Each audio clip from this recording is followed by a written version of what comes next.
The story of Bujang Beji and Bukit Kelam. Once upon a time, lived two men named Bujang Beji and Tumenggung Marubay, who were different from each other in character. Tumenggung Marubay was a humble, kind-hearted person. Bujang Beji was his opposite. He was greedy and arrogant. They made a living as fishermen, each having his own favorite spot for fishing. Tumenggung Marubay sought his fish Rimpang Melawi River, where fish could be found in abundance. As for Bujang Beji, he always fished in Simpang Kapuas River, where there was less fish.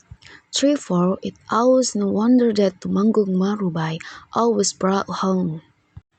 Tumenggung Marubay used a big trap called Bubu to catch fish. After his bubu was filled with fish, he chose only the bigger ones and released the smaller ones back to the river. Thanks to his fishing wisdom, there were always plenty of fish in the river.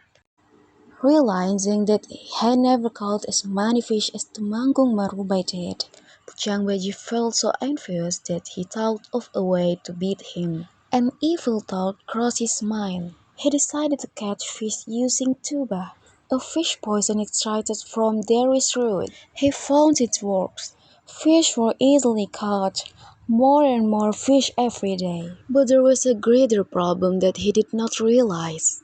It was that the fish were greatly reduced. On the other hand, Tumenggung Marubay still got a lot of catches. This made Bujang Beji even more jealous. "What?" Bujang Beji yelled. "No one is better than me. He must have the best of everything. Everyone knows that. What could be better?"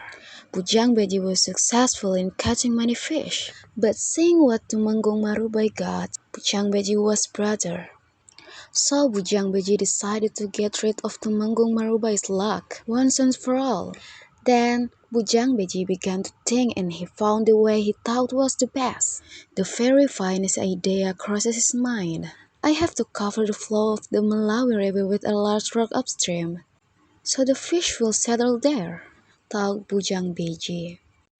He planned to use a large stone from the hills of Nanga Sailat.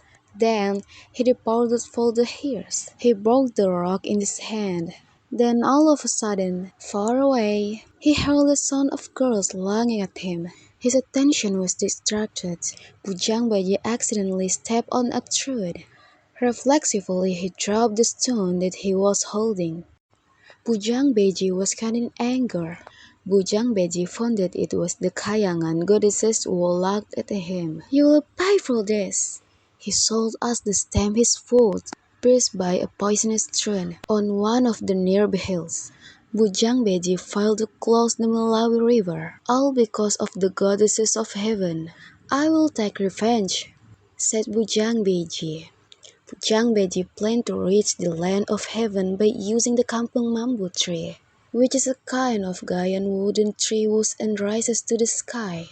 He started planting this scented tree. In just a few days, the tree had grown so high that the top was invisible to the naked eye. Right before climbing the kampung bamboo, he did a superstition ritual in order to get protection from the holy spirit of the land and animal spirits. However, there were two animals that Bujang Beji forgot to offer. There were a group of termites and bears. It made them angry. They also negotiated to throw Bujang Beji. "Let's just gnaw the bamboo tree until it's broken," proposed the bear. The termite agreed. Then they started to do it. At that time, Bujang Beji had almost reached the land of heaven. He fell into the ground and died instantly. Thus, Bujang Beji's attempt to harm the goddesses of heaven also failed. Tumenggung Marubay was spared from Bujang Beji's evil intentions. Nowadays, the peak of Nanga Sailat Hill is well known as Bukit Kelam. It has become one of the tourist attractions in Sintang, West Kalimantan, and has become a tourist forest area with very beautiful scenery.